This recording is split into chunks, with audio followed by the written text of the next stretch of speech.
அன்பான இறைமக்களே, இன்று Bible reading பிளானின் 174வது நாள். இன்று நாம் வாசித்து அறிய இருக்கிற விவிலிய பகுதி ஏசாயா அதிகாரம் 21 முதல் 24 வரை. ஏசாயா அதிகாரம் 21.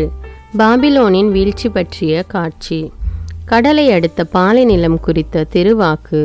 தென்னாட்டிலிருந்து சுழல் காற்றுகள் வீசுவது போல் அச்சம் தரும் நாடான பாலை நிலத்திலிருந்து அழிவு வருகின்றது. கொடியதொரு காட்சி எனக்கு காண்பிக்கப்பட்டது. நம்பிக்கை துரோகி துரோகம் செய்கின்றான், நாசக்காரன் நாசம் செய்கின்றான். ஏலாம் நாடே கிளர்ந்தெழு, மேதியாவே முற்றுகையிடு, அதன் பெருமூச்சுகள் அனைத்துக்கும் முடிவு வர செய்வேன். ஆதலால் என் அடிவயிறு வேதனையால் துடிக்கிறது. பெண்ணின் பேறுகால வேதனைக்கு ஒத்த வேதனைகள் என்னை கவ்விக்கொண்டன. கலக்கமடைந்து செவிடன் போல் ஆனேன், திகைப்புற்று குருடன் போல் ஆனேன். என் மனம் பேதலிக்கிறது, திகில் என்னை ஆட்கொண்டது. நான் நாடிய கருக்கல் வேலை என்னை நடுக்கமுற செய்கிறது. பந்தி தயார் செய்கிறார்கள், கம்பளத்தை விரிக்கிறார்கள், உண்கிறார்கள், குடிக்கிறார்கள். தலைவர்களே எழுங்கள், கேடயத்திற்கு எண்ணெய் பூசுங்கள். ஏனெனில் என் தலைவர் எனக்கு கூறியது இதுவே: நீ போய் காவலன் ஒருவனை நிறுத்திவை, தான் காண்பதை அவன் அறிவிக்கட்டும். இருவராய் குதிரைப்படை வீரர்கள் அணிவகுத்து வருவதையும் கழுதைகள் மேலும் ஒட்டகங்கள் மேலும் வீரர்கள் ஏறி வருவதையும் அவன் காணும்போது மிகவும் கவனமாய் கண்காணிக்கட்டும். அப்போது காவல்காரன் கூக்குரலிட்டான்: என் தலைவரே, பகல் முழுவதும் நான் காவல் மாடத்தின் மேல் நின்று கொண்டிருக்கிறேன். இரவெல்லாம் என் பணியில் நிறுத்தப்பட்டுள்ளேன். இதோ ஒரு ஜோடி குதிரைகள் பூட்டப்பட்ட தேரில் ஏறி ஒருவர் வருகின்றார். அவர் பதிலுரையாக, பாபிலோன் வீழ்ந்தது, வீழ்ச்சியடைந்து விட்டது, அதன் தெய்வங்களின் சிலைகள் அனைத்தையும் தரையில் மோதி உடைக்கப்பட்டாயிற்று என்று கூறினார். போரடிக்கப்பட்ட களத்தில் சிதறி கிடக்கும் என் மக்களே, இஸ்ரேலின் கடவுளாகிய படைகளின் ஆண்டவரிடமிருந்து கேட்டவற்றை நான் உங்களுக்கு அறிவித்துள்ளேன். ஏதோம் பற்றிய செய்தி. தூமாவை பற்றிய திருவாக்கு. சேயரிலிருந்து என்னை கூப்பிட்டு, சாமக்காவலனே, இரவு எப்போது முடியும்? சாமக்காவலனே, இரவு எப்போது முடியும் என்று ஒருவர் கேட்க, காலை வருகிறது, அவ்வாறே இரவும்.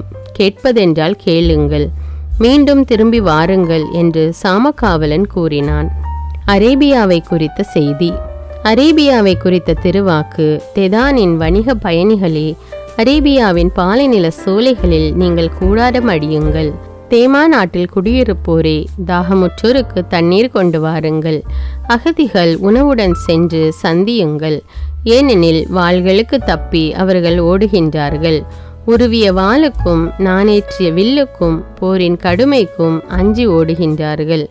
என் தலைவர் எனக்கு கூறியது: கூலியால் கணக்கிடுவதற்கு ஒத்த ஓராண்டிற்குள் கேதாரின் மேன்மை மங்கி போகும்.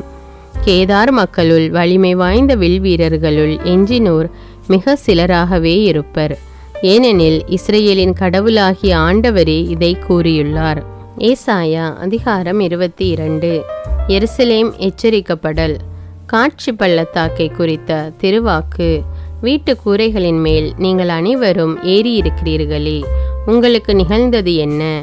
ஆரவாரம் நிறைந்த நகரமே, அக்களித்து அமர்க்கலப்படும் பட்டணமே, உங்களிடையே கொலை செய்யப்பட்டோர் வாளால் வெட்டி வீழ்த்தப்படவில்லை, போர்க்களத்திலும் செத்து மடியவில்லை. உங்கள் தலைவர்கள் அனைவரும் ஒருங்கே ஓட்டம் எடுத்தார்கள், அம்பு எய்யாமலே அவர்கள் பிடிபட்டார்கள். உன்னிடத்தில் இருந்தவர் யாவரும் வெகு தொலைவிற்கு தப்பியோடியும் கண்டுபிடிக்கப்பட்டு ஒரு சேர கைதானார்கள். ஆதலால் நான் என்னை உற்று நோக்காதீர்கள், நான் மனம் கசந்து கதறி அளவிடுங்கள். என் மக்களாகிய மகளின் அழிவை குறித்து என்னை தேற்ற முயலாதீர்கள் என்றேன். ஏனெனில் அமளியும் திகிலும் நிறைந்த நாள் அது, மக்கள் மிதிபடும் நேரம் அது, என் தலைவராகிய படைகளின் ஆண்டவரது நாள் அது. காட்சி பள்ளத்தாக்கில் இது நிகழ்கிறது. மதிர் சுவர்கள் தகர்க்கப்படுகின்றன. மலையை நோக்கி அபய குரல் எழுகிறது. ஏலாம் நாட்டினர் அம்பரா துணியை எடுத்து சென்றனர். தேர்ப்படையோடும் குதிரை வீரரோடும் புறப்பட்டனர். கீரை சார்ந்தோர் கேடயத்தின் உரையை அகற்றினர். மிக சிறந்த உன் பள்ளத்தாக்குகள் தேர்ப்படைகளால் நிறைந்தன. குதிரை வீரர்கள் உன் வாயில்களில் அணிவகுத்து நின்றனர். யூதாவின் அரண் தகர்க்கப்பட்டது. அந்நாளில் போர்க்கருவிகள் இருந்த வன மாளிகையை நாடினீர்கள். தாவீது நகரின் அரணில் பிளவுகள் பல இருப்பதை நீங்கள் கண்டீர்கள். கீழ்குளத்து தண்ணீரை சேர்த்து வைத்தீர்கள். எருசலேமின் வீடுகளை எண்ணி முடித்தீர்கள். அரணுக்கு வலுவூட்ட வீடுகளை இடித்தீர்கள். இரு மதில்களுக்கும் இடையே பழைய குளத்து தண்ணீருக்கென்று ஒரு நீர்த்தேக்கத்தை அமைத்தீர்கள். ஆனால் அதை உருவாக்கியவரை நீங்கள் நாடவில்லை. தொலையிலிருந்து அதை ஏற்படுத்தியவரை நீங்கள் கண்ணோக்கவும் இல்லை. அந்நாளில் புலம்பவும் ஓலமிட்டு கதறி அளவும் தலையை மொட்டையடித்து கொள்ளவும் சாக்கு உடை உடுத்தவும் படைகளின் ஆண்டவரான எம் தலைவர் ஆணையிட்டார். நீங்களோ மகிழ்ந்து களிப்படைகின்றீர்கள். எருதுகளை அடித்து ஆடுகளை வெட்டி இறைச்சியை உண்டு திராட்சை ரசத்தை குடிக்கின்றீர்கள். உண்போம் குடிப்போம் நாளைக்கு சாவோம் என்கின்றீர்கள். படைகளின் ஆண்டவர் நான் என் காதால் கேட்குமாறு வெளிப்படுத்தியது. நீங்கள் சாகும் வரை இத்தீச்செயலின் கரை கழுவப்படவே மாட்டாது என்கிறார் என் தலைவராகிய படைகளின் ஆண்டவர். செபுனாவுக்கு வந்த கண்டனம். என் தலைவராகிய படைகளின் ஆண்டவர் கூறுவது இதுவே: அரண்மனை பொறுப்பாளனும் அதிகாரியுமாகிய செபுனாவிடம் சென்று நீ சொல்ல வேண்டியது: நீ உனக்கென்று ஒரு கல்லறையை வெட்டியிருக்கிறாய். உயர்ந்த இடத்தில் அக்கல்லறையை இருக்குமாறு அமைத்திருக்கிறாய். பாறையில் உனக்கொரு தங்குமிடத்தை குடைந்துள்ளாய். இங்கே உனக்கு யார் இருக்கிறார்கள்? இங்கே உனக்கு என்ன வேலை?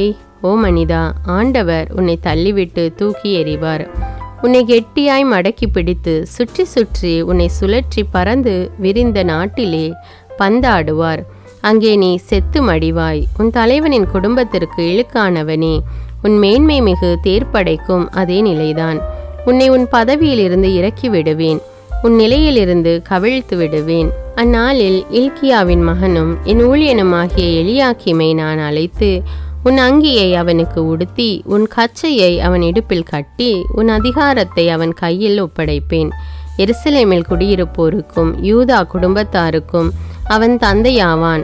அந்நாளில் தாவீது குடும்பத்தாரின் திறவுகோலை அவன் தோளின் மேல் வைப்பேன். அவன் திறப்பான், எவனும் பூட்ட மாட்டான்.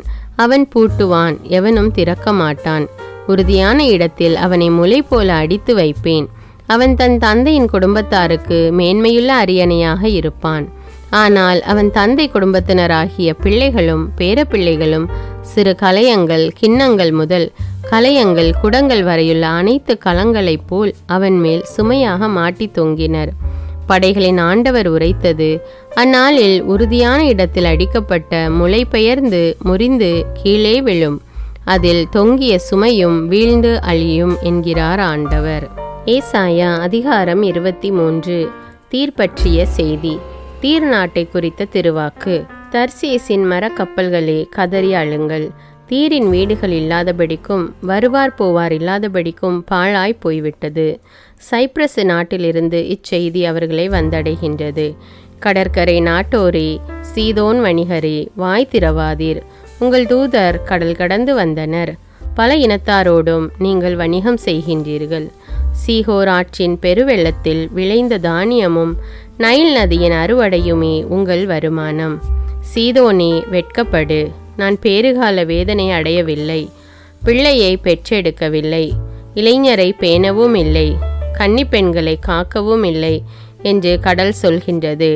கடற்கோட்டை கூறுகின்றது. இச்செய்தி எகிப்தை எட்டும்போது தீர் நாட்டின் நிலையை கேட்டு அவர்கள் நடுங்குவார்கள். கடற்கரை நாட்டில் வாழ்வோரே, தர்சீசுக்கு கடந்து சென்று கதறி அழுங்கள்.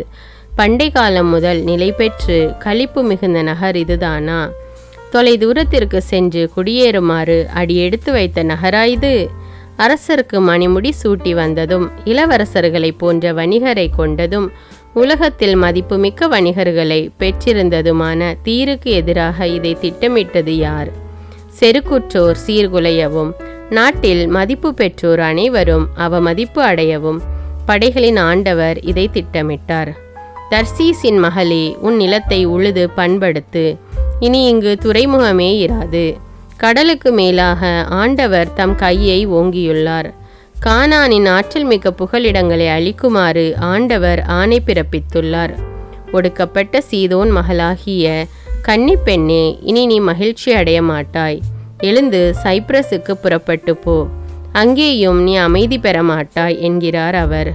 இதோ கல்தேயர் நாட்டை பார். இந்த மக்களினம் அசீரியர்கள் அல்லர். இவர்கள் சீதோன் நாட்டை காட்டு விலங்குகளிடம் விட்டு சென்றனர். அதை சுற்றிலும் தங்கள் கொத்தளங்களை எழுப்பினர். அதன் அரண்களை தரைமட்டமாக்கினர். நாடு பாலடைந்த மண்மேடாக கிடக்கின்றது.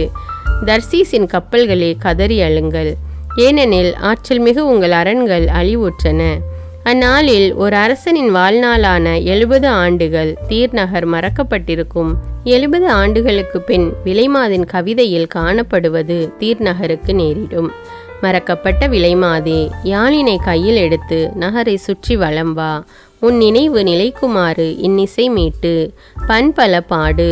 70 ஆண்டுகளுக்கு பின் ஆண்டவர் தீர்நகரை தேடி வருவார். அப்பொழுது அவள் தன் முன்னைய தொழிலுக்கு திரும்பி மண்ணுலகின் எல்லா நாட்டு அரசுகளோடும் வேசித்தனம் செய்வாள். ஆனால் அவளது வாணிபத்தால் கிடைக்கும் வருவாய் ஆண்டவருக்கென்று அர்ப்பணிக்கப்படும். அது சேமித்து வைக்கப்படுவதும் இல்லை, பதுக்கி வைக்கப்படுவதும் இல்லை.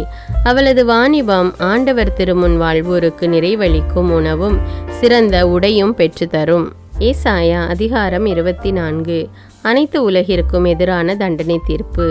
இதோ ஆண்டவர் பூ உலகை வெறுமையாக்கி பாலடைய செய்து அதன் நிலப்பரப்பை உருகுலைய செய்து அதில் வாழ்வோரை சிதறடிப்பார்.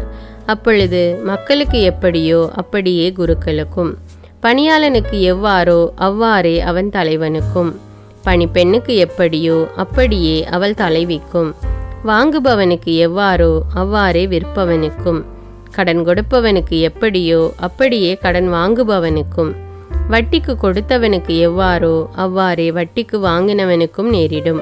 நாடு முற்றிலும் பாழடைந்து போகும், முழுவதும் சூறையாடப்படும். ஏனெனில் இது ஆண்டவர் கூறிய வார்த்தை. நிலம் புலம்பி வாடுகின்றது, மண்ணுலகம் தளர்ந்து வாடுகின்றது. மண்ணுலக மக்களுள் உயர்ந்தோர் தளர்ச்சியுறுவர். நாடு அதில் குடியிருப்போரால் தீட்டுப்பட்டுள்ளது. ஏனெனில் அவர்கள் சட்டங்களை மீறினார்கள், நியமங்களை சீர்குலைத்தார்கள், என்றுமுள்ள உடன்படிக்கையை முறித்தார்கள். ஆதலால் சாபம் நாட்டை விழுங்குகிறது. அதில் குடியிருப்போர் குற்றப்பழியில் சிக்கியுள்ளனர். அதில் வாழ்வோர் நெருப்பில் எரிந்து போகின்றனர். சிலரே எஞ்சியிருப்பர். திராட்சை ரசம் அழுகின்றது, திராட்சை கொடி தளர்கின்றது. அக்களிக்கும் இதயங்களெல்லாம் பெருமூச்சு விடுகின்றன. மேளத்தின் மகிழ்ச்சி ஒளி ஓய்ந்து விட்டது. அக்களித்திருந்தோரின் ஆரவாரம் அடங்கிவிட்டது. யாழின் இன்னிசை நின்றுவிட்டது. பாடலுடன் அவர்கள் திராட்சை ரசம் குடிக்க மாட்டார்கள். மதுவும் குடிப்போருக்கு கசப்பாய் இருக்கும். குழப்பத்தின் நகர் தகர்க்கப்பட்டது. யாரும் நுழையாதபடி வீடெல்லாம் பூட்டப்பட்டது. திராட்சை ரசத்திற்காக தெருக்களில் கூச்சல் எழுகின்றது.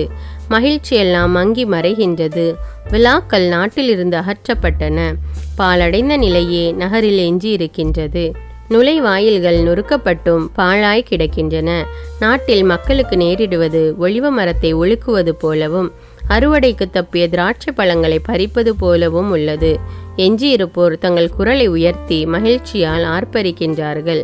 ஆண்டவரின் மாட்சி பற்றி மேற்கிலிருந்து ஆரவாரம் செய்கின்றார்கள். ஆதலால் கீழ்த்திசையில் ஆண்டவரை பெருமைப்படுத்துங்கள். கடற்கரை நாடுகளில் இஸ்ரேலின் கடவுளாகிய ஆண்டவரை போற்றுங்கள். மண்ணுலகின் எல்லையிலிருந்து நீதி உள்ளவருக்கு மாட்சி என்ற புகழ் பாடலை நாங்கள் கேட்கின்றோம். நானோ இளைத்து போனேன், எனக்கு ஐயோ கேடு. எனக்கு துரோகம் செய்கின்றார்கள், துரோகிகள் நம்பிக்கை துரோகம் செய்கின்றார்கள் என்றேன். உலகில் குடியிருப்போரே, திகில், படுகுழி, கண்ணி உங்களுக்கு எதிரில் இருக்கின்றன. திகிலின் ஓசை கேட்டு ஓடுபவர் படுகுழியில் வீழ்வார். படுகுழியில் இருந்து ஏறுகின்றவர் கண்ணியில் சிக்கிக் கொள்வார். ஏனெனில் விண்ணின் மடைகள் திறக்கப்படுகின்றன, நிலத்தின் அடித்தளங்கள் அதிர்கின்றன. பூவுலகம் நொறுங்கி சிதறுகின்றது, நில உலகம் பிளந்து விரிகின்றது, மண்ணுலகம் அதிர்ந்து நடுங்குகின்றது. குடிவெறியரை போல் மண்ணுலகம் தள்ளாடுகின்றது, குடிசை போல் அது இடம்பெயர்ந்து செல்கின்றது. அதன் குற்றப்பள்ளி பாரசுமையாய் அதை அழுத்துகின்றது. அது வீழ்ச்சியடையும், இனி ஒருபோதும் எழாது. அந்நாளில் ஆண்டவர் வானத்தில் வான் படைகளையும் நில உலகில் நில உலக மன்னர்களையும் தண்டிப்பார். கைதிகளாய் அவர்கள் படுகுழியில் ஒன்று திரட்டப்படுவார்கள், சிறை கூடத்தில் அடைக்கப்படுவார்கள். நாள் பல சென்ற பின் தண்டிக்கப்படுவார்கள். நிலா நாணமுறுவாள், கதிரவன் வெட்கமடைவான். ஏனெனில் படைகளின் ஆண்டவர் சியோன் மலையிலும் எருசலேமிலும் அரசாழ்வார். அவர்களின் பெரியோர் முன்னிலையில் அவர்தம் ஆட்சி வெளிப்படும்.